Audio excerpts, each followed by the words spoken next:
Hello everyone, welcome back to my channel. मैं doctor Ranjana Gupta. आज BSc first year की series में जो टॉपिक शुरू करूंगी उसका नाम है ग्रेड्स ऑफ ऑर्गेनाइजेशन, मींस संगठन का स्तर।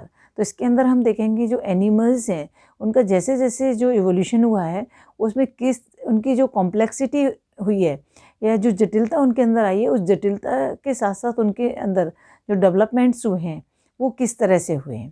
तो ये इस टॉपिक के अंदर हम डिस्कस करेंगे। Let's begin today's topic, levels of grade of organization. Levels of grade of organization मतलब हम जो एनिमल्स का डेवलपमेंट है फ्रॉम प्रोटोजोआ टू मेटाजोआ, या हम कहें पूरा प्रोटोजोआ टू मैमल्स या प्रोटोजोआ टू कॉर्डेट्स किसी भी, तो हम जैसे जैसे देखते हैं कि तो कॉम्प्लेक्सिटी बढ़ती जा रही है। तो कॉम्प्लेक्सिटी के बेस के साथ ही हम देख रहे हैं जो कॉम्प्लेक्सिटी बढ़ रही है उसमें जो एनिमल्स हैं उनके अंदर ग्रेड ऑफ ऑर्गेनाइजेशन, उनका जो संगठन का स्तर है वो भी बदलता जा रहा है। जैसे कि आपने देखा होगा प्रोटोजोअन्स है, दे आर यूनिसेलुलर ऑर्गेनिज्म। इसी तरह जो वायरस है, बैक्टीरिया हैं, इनको हम एसेलुलर कहते हैं क्योंकि जो इनकी पूरा जो स्ट्रक्चर देखा जाए वो इसमें मेनली डीएनए ही केवल प्रेजेंट होता है। तो इसलिए जो ये ऑर्गेनिज्म है इनके अंदर जो स्तर देखा जाए या हम कहें इनका जो ग्रेड ऑफ ऑर्गेनाइजेशन देखा जाए दैट इज ओनली प्रोटोप्लाज्म, क्योंकि उनके अंदर ना तो जो न्यूक्लियोप्लाज्म और साइटोप्लाज्म उसमें डिफ्रेंशिएशन नहीं है। तो इसी तरह से फिर और आगे बढ़ते हैं तो हम देखते हैं अब वो यूनिसेलुलर है, जबकि जो एक्टिविटीज़ हम उनकी नोटिस करें तो वो अपनी जो लाइफ एक्टिविटीज़ है वो सारी एक्टिविटीज़ परफॉर्म करते हैं, जैसे कि रेस्पिरेशन, न्यूट्रिशन, डाइजेशन, इसके अलावा एक्सक्रीशन, रिप्रोडक्शन। तो जो उनकी लाइफ को कंटिन्यू करने के लिए जो भी बेसिक रिक्वायरमेंट्स हैं वो फुलफ़िल करते हैं। तो इसका मतलब जो उनका देखा जाए तो जो उसका प्रोटोप्लाज्म है वही उनका सारे रोल प्ले कर रहा है। उसके बाद हम आते हैं तो देखें सेल्स का डेवलपमेंट, मतलब पहले यूनिसेलुलर थे, फिर जो है मल्टी सेलुलर ऑर्गेनिज्म डेवलप हुए। तो मल्टी सेलुलर के अंदर हम जैसे जैसे देख रहे हैं पहले केवल सेल्स हैं, फिर टिश्यूज़ बनना शुरू किए, फिर ऑर्गन्स का डेवलपमेंट हुआ, फिर उसके बाद जो है ऑर्गन से सिस्टम्स बने। तो उसी बेस पे जो जैसे जैसे कॉम्प्लेक्सिटी बढ़ती जा रही है उसके बेस पे जो है एनिमल्स के अंदर जो है ग्रेड ऑफ ऑर्गेनाइजेशन, जो संगठन का स्तर है वो भी बदलता जा रहा है। तो हम उसी को अब यहाँ मैं डिस्कस कर रही हूँ।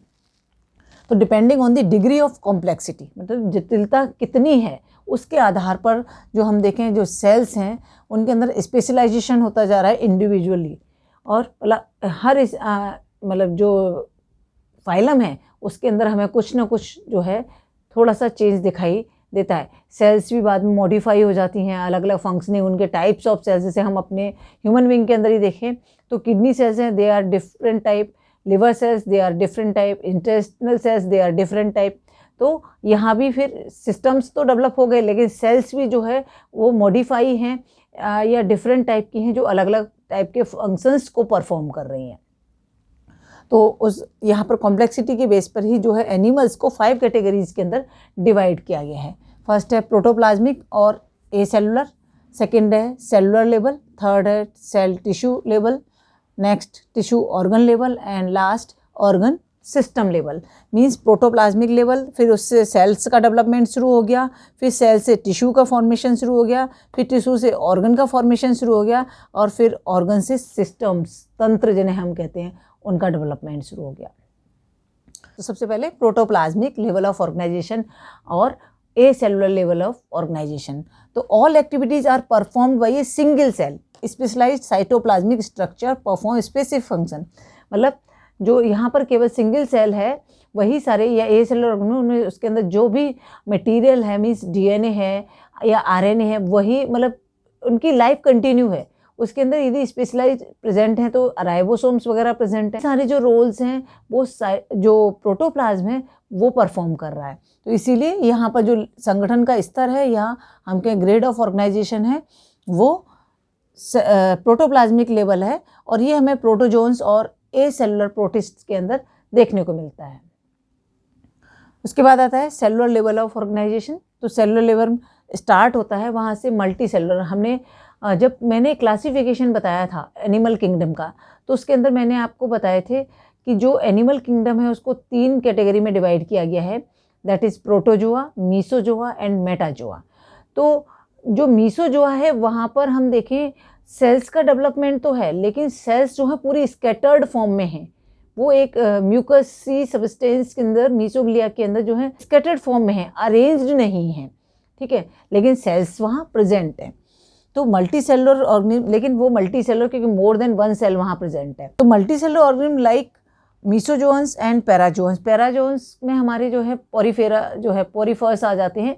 तो पॉरीफर्स के अंदर जो मैंने जो पॉरीफेरा के जनरल करैक्टर बताए थे उसमें बताया था कि यहाँ ये जो है पॉरीफर्स जो है वो डिप्लोब्लास्टिक हैं, मीन्स यहाँ लेयर्स बन गई, जबकि मीसोजोआ के अंदर स्कैटर्ड फॉर्म में है सेल। तो लेयर्स 2 लेयर डिप्लोब्लास्टिक हैं, मीन्स 2 लेयर्स एक्टोडर्म और एंडोडर्म का फॉर्मेशन हो गया है। तो मतलब सेल्स जो हैं वो लेयर्स के अंदर अरेंज हो गई हैं। तो made of loose association of cells, लेकिन फिर भी जो उनकी एसोसिएशन देखें सेल्स की बहुत ज़्यादा कॉम्पैक्ट नहीं होती। बट यहाँ पर जो पैराजो मीसोजोआ के अंदर तो बिल्कुल ही मैंने कहा डिस्ट्रीब्यूटेड फॉर्म में, स्कैटर्ड फॉर्म में रहती है, लेकिन पैराजोआ में अरेंज्ड है। लेकिन उसके जैसे पैराजोआ में मैंने एक्टोडर्म और आपको एंडोडर्म बताई, बीच में क्या है, दोनों लेयर्स के बीच में मीसोग्लिया फील्ड रहता है या मेसेनकाइम फील्ड रहता है। उसके अंदर भी कुछ सेल्स जो है उसमें पड़ी हुई रहती है, जो डिफरेंट फंक्शंस जैसे ट्रांसपोर्ट ऑफ न्यूट्रिएंट्स वगैरह का काम करती हैं।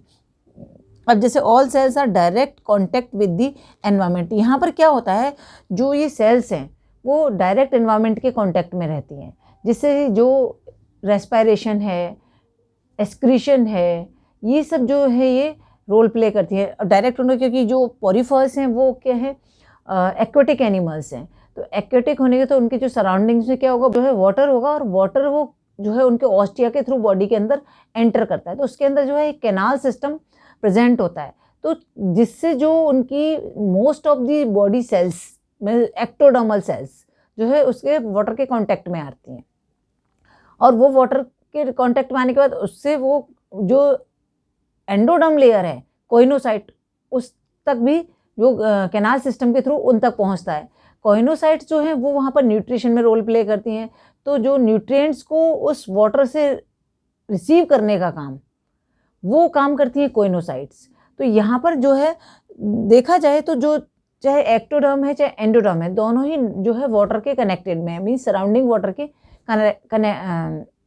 के सराउंडिंग वाटर के जो है कनेक्शन में है या उससे उसके कांटेक्ट में है।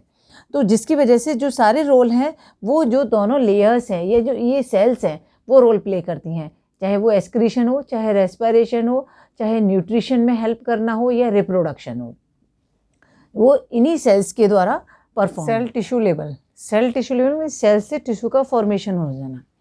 बिगिनिंग जो हमें दिखाई देती है वो हाइड्रा और ऑरेलिया की यदि हम बात करें, जो सिलेंट्रेट्स हैं उसमें हमें सेलुलर लेवल ही दिखाई देता है। लेकिन सिलेंट्रेट्स की जब एडवांस स्टेज में हम जाएं तो वहाँ पर हमें जो है सेल्स हैं वो ऑर्गेनाइज्ड फॉर्म में तो नहीं है, लेकिन नर्व सेल्स जो हैं वो वहाँ पर विजिबल होती हैं, और गैंग्लियंस नहीं है, मतलब नर्व सेल्स। अब सेल्स क्योंकि सेलुलर लेवल है तो सेल्स का होना स्वाभाविक है, लेकिन यहाँ पर नर्व सेल्स जो हैं वो थोड़ा सा स्पेसिफिक टाइप की दिखाई देती हैं। उनके अंदर हमें जो है नर्व प्रोसेसेस दिखाई देती हैं जो कि एक दूसरे से इंटरकनेक्टेड रहती हैं और एक इम्पॉर्टेंट रोल प्ले करती हैं ट्रांसमिशन ऑफ इम्पल्सेस। नर्व्स, अब यहाँ पर नर्व्स हैं लेकिन कोई गैंग्लियंस नहीं होते। जैसे हम आगे प्लेटीहेलमिन्थस में जाएंगे तो नर्व्स के साथ साथ हमें उनके गैंग्लियंस भी विजिबल होंगे, लेकिन यहाँ पर ऐसा नहीं होता है। यहाँ पर केवल हमें न्यूरल सेल्स दिखाई देती हैं और उनसे निकली हुई आउटग्रोथ्स दिखाई देती हैं जो कि एक पूरा कनेक्ट होकर नेट लाइक फॉर्म कर देती हैं, और वो नेट जो है इम्पल्स को कैरी करने का काम करता है। ट्रांसमिशन ऑफ इम्पल्सेस और कोऑर्डिनेशन, कैसे रेस्पॉन्ड करना है, इनका रोल प्ले करता है। तो एक तरह से वो टिश्यू की तरह वर्क करना शुरू कर देते हैं। तो इससे मतलब ऐसा माना जाता है कि यहाँ से जो टिश्यू का फॉर्मेशन जो है वो स्टार्ट हो गया है। नेक्स्ट आता है tissue organ level. Tissue organ level में टिश्यू के डेवलपमेंट के साथ साथ उन टिश्यूज़ ने मिलके जो है ऑर्गन का फॉर्मेशन किया है।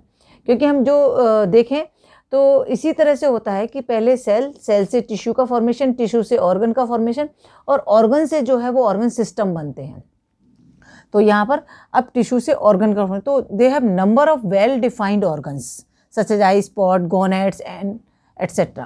मतलब यहाँ पर टिश्यू ने जो है कलेक्ट होके कुछ ऑर्गन्स का फॉर्मेशन कर दिया जो डिफरेंट फंक्शंस के लिए रेस्पॉन्सिबल हैं। तो हमें इनिशियली हम देखते हैं कि जैसे प्लेटीहेलमिन्थेस है, उसमें हमें गोनेट्स का डेवलपमेंट दिखाई देता है, आई स्पॉट दिखाई देते हैं। तो वैसे बहुत ज़्यादा वहाँ पर डेवलपमेंट नहीं हुआ है, लेकिन और ट्रिप्लोब्लास्टिक हैं वो, लेकिन कुछ ऑर्गन्स का फॉर्मेशन हो गया है जो कि बहुत इंपॉर्टेंट रोल प्ले करते हैं। अब बात करते हैं ऑर्गन सिस्टम लेवल, मतलब ऑर्गन से मिलकर जो है सिस्टम्स का फॉर्मेशन हो जाता है, जैसे ह्यूमन बीइंग के अंदर भी हम देखते हैं।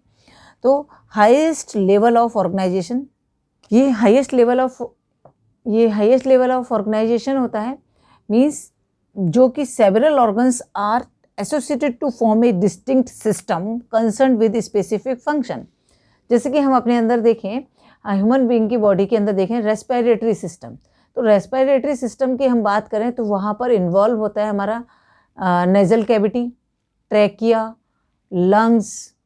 इसी तरह यदि हम सर्कुलेटरी सिस्टम की बात करें तो वहाँ पर हमारा इन्वॉल्व है हमारा हार्ट है, हमारी आर्टरीज़ हैं, वेन्स हैं। तो इसी तरह जो सिस्टम्स हैं वो कलेक्टिवली वर्क करते हैं। डाइजेस्टिव सिस्टम की बात करें तो उसमें बकल कैविटी, फेरिंग्स, फिर ईसोफेगस, फिर स्टमक, फिर इंटेस्टाइन, देन रेक्टम। तो ये पूरा कलेक्टिवली वर्क करते हैं। ऐसा नहीं है कि पर्टिकुलर ऑर्गन पर्टिकुलर वर्क कर रहा है, जो है कलेक्टिवली वर्क कर रहे हैं। तो इसीलिए जो जब वो ऑर्गन्स मिलके एक पूरा सिस्टम बना लेते हैं, सिस्टम जो है वो कलेक्टिवली वर्क करता है, तो हम वहाँ पर जो ग्रेड ऑफ ऑर्गेनाइजेशन देखते हैं या लेवल ऑफ ऑर्गेनाइजेशन देखते हैं, तो वो हमारा organ system level of organization होता है। और ये एनालिट्स के आगे से हमें डेवलपमेंट इसका विजिबल होता है, या हम कहें दिखाई देने लगता है, क्योंकि एनालिट्स के अंदर जो है हम देखें तो डाइजेस्टिव सिस्टम वेल डेवलप्ड दिखाई देता है, रिप्रोडक्टिव सिस्टम भी दिखाई देने लगता है। तो यहाँ से जो है सिस्टम्स का डेवलपमेंट शुरू हो जाता है। आई थिंक आपको ये टॉपिक समझ में आ गया हो। फिर भी कोई डाउट है तो आप कमेंट सेक्शन में अपना ड्रॉ कर सकते हैं। Thank you so much.